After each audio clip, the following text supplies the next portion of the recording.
Sri Sachidananda Sadguru Sainath Maharaj Ki Jai. Sri Sai Satcharitra, an Insight, Episode 89. My humble prostrations at the lotus feet of our Sadguru Sai.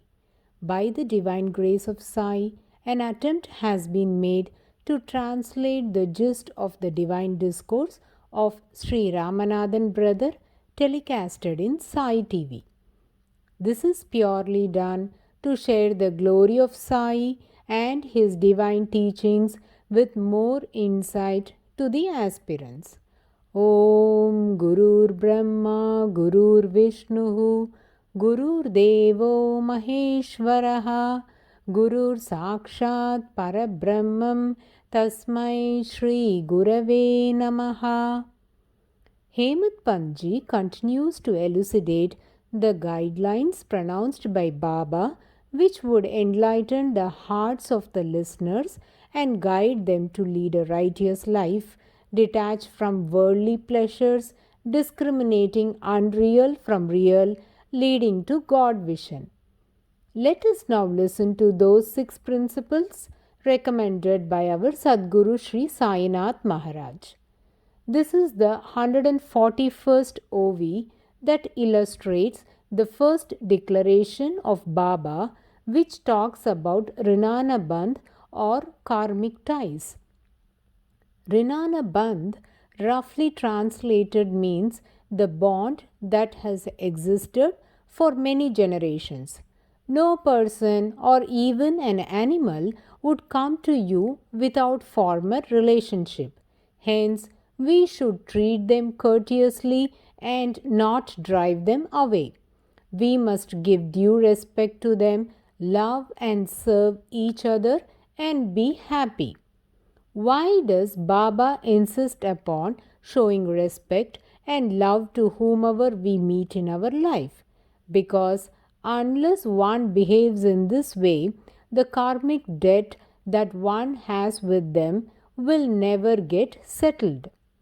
Whenever an infant dies, often elders would say that the child had some previous connections with the family, and to complete it, it took birth and left its body as soon as the debt is cleared. Hence, there is nothing to mourn. This statement is not said to merely console the parent and the family members, but this is the fact. Hence, Baba emphasizes to not discourteously drive anyone, but receive them well and treat them with due respect, as God will be pleased by our behavior. As per 142nd OV, the second pronouncement of Baba stresses on hospitality. He advises us to offer water to the thirsty, bread to the hungry, and clothes to the naked, and your veranda to strangers for sitting and resting, as Lord will be happy and bestow His grace upon you. Let's listen to 143rd OV. The third assertion of Baba: if anyone needs any money from you and you are not inclined to give, do not give, but do not bark at him like a dog. And 144th OV contains the fourth declaration of Baba. Let anybody speak hundreds of things against you. Do not resent by giving any bitter reply. If you always tolerate such things, you will certainly be happy. Now we will heed to 145th OV, that is the fifth statement of Baba. Even if the world turns topsy-turvy, you should remain still. Be steadfast and observe passively.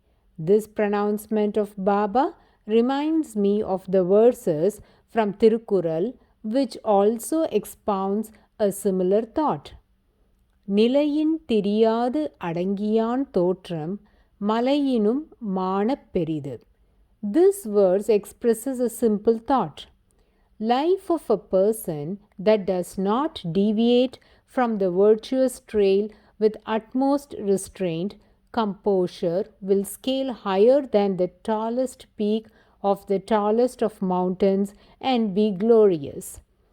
Though the symbolism of mountain here is to express the glorious heights, since it does not change its place or size, it also becomes the symbol of stability and unchanging nature. The phrase Nilayin Tiriyadu means not changing regardless of growth or lack of it in a person's life. Anything of external manifestation in life in general shows the impermanence, but the inner virtues are the demonstration of a rock solid determination. This is possible only for people of utmost discipline and determination while practicing virtuous life. As we understand, Baba has greatly emphasized upon the two virtues, Shraddha and Saburi. There is no equivalent term in English for these two virtues, but at best, Shraddha can be understood as steadfast faith with love and reverence, and Saburi as patience with perseverance. In this connection, I would like to quote incidences from the life of Swami Vivekananda and his brother disciple Swami Ramakrishnananda. We all knew about Swami Vivekananda's journey to Chicago, but many might not be aware that Swami Vivekananda had a great disciple in Madras, Alasinga Perumal, who initially organized Swamiji's lectures and was one among the prominent people to suggest that Swami Vivekananda be sent to address the Parliament lecture at Chicago. Also offered and collected the required funds and made it feasible. Alasinga Perumal succeeded in collecting the money required only at second attempt. At Swami Vivekananda's instance, the contributors were mostly poor people but included the Mysore Maharaja, Hyderabad Nizam and others. On September 11, 1893, the Parliament opened, and on the first day, when Swami Vivekananda was asked to speak, he started with Sisters and Brothers of America, 5 immortal words that made the 7,000 strong audience to stand up in the realization they were witnessing an epochal moment. He became the star attraction and spoke 5 more times and showcased all the great qualities that characterized his later work and his life's mission. Sisters and brothers of America, it fills my heart with joy unspeakable to rise in response to the warm and cordial welcome which you have given us. I thank you in the name of the most ancient order of monks in the world. I thank you in the name of the mother of religions. And I thank you in the name of the millions and millions of Hindu people of all classes and sects. My thanks also to some of the speakers on this platform who, referring to the delegates from the Orient, have told you that these men from far-off nations may well claim the honor of bearing to different lands the idea of toleration. I am proud to belong to a religion which has taught the world both tolerance and universal acceptance. We believe not only in universal toleration, but we accept all religions as true. I am proud to belong to a nation which has sheltered the persecuted and the refugees of all religions and all nations of the earth.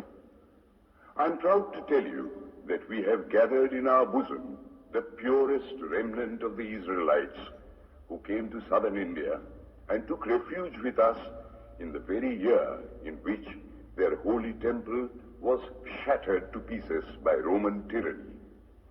I am proud to belong to the religion which has sheltered and is still fostering the remnant of the grand Zoroastrian nation.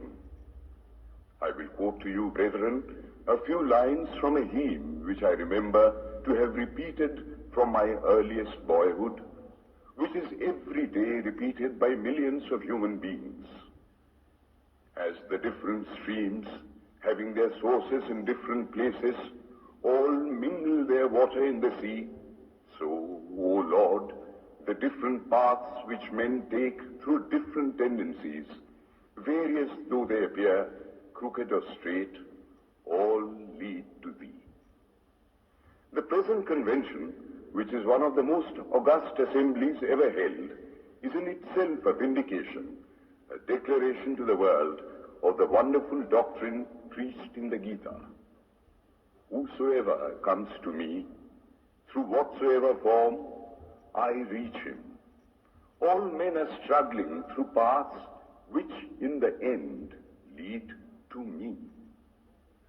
Sectarianism, bigotry, and its horrible descendant, fanaticism, have long possessed this beautiful earth.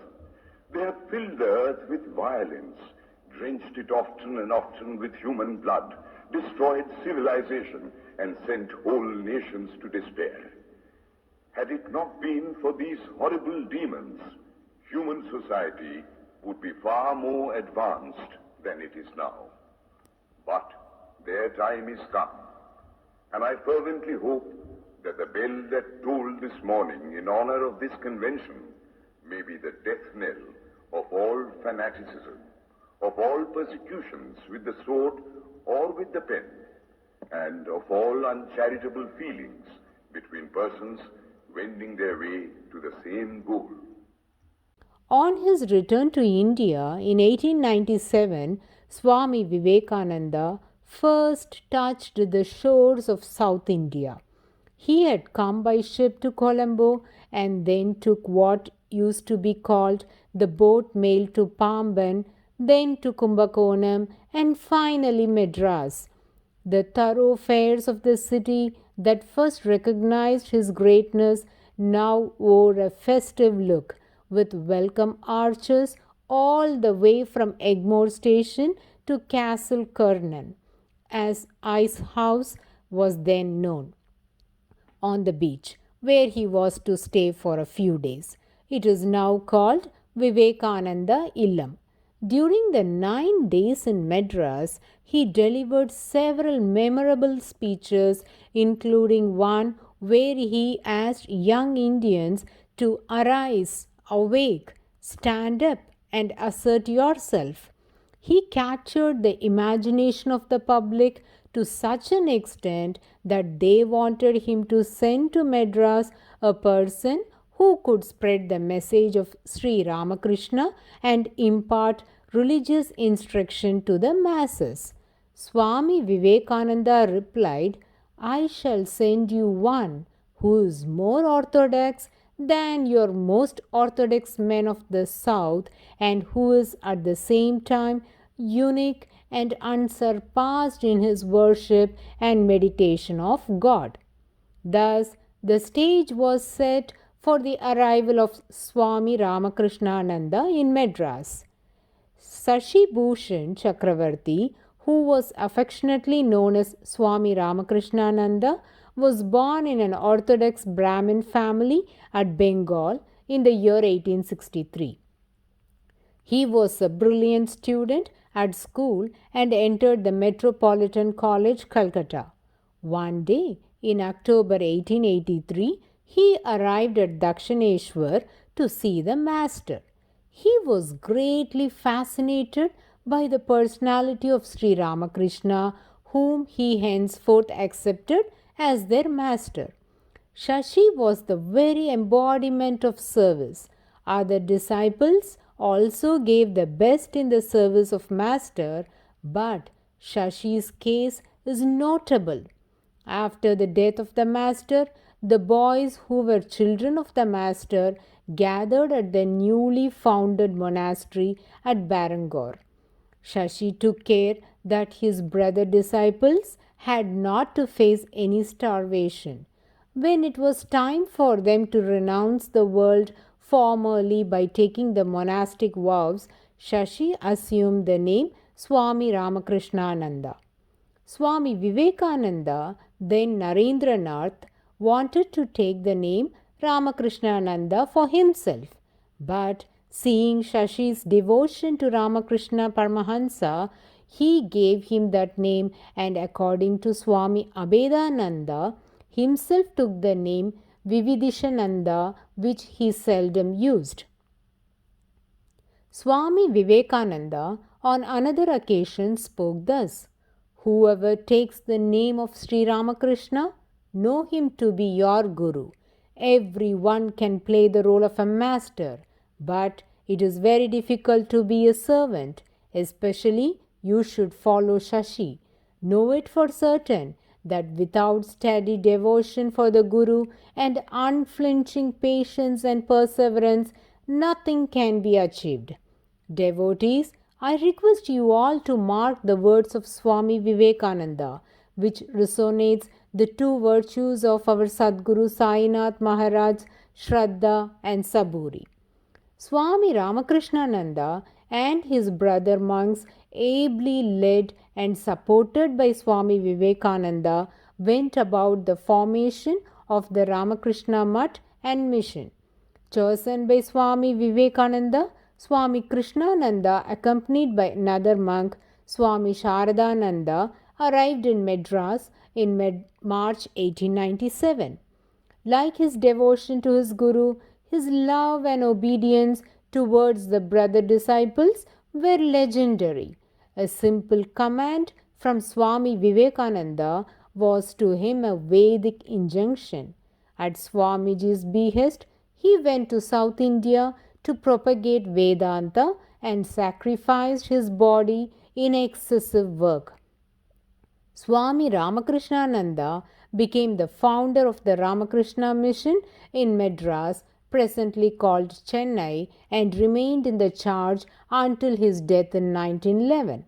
He was very strict in his choice or novices for the Madras monastery. He was instrumental in the spread of Ramakrishna Vivekananda ideology in the south.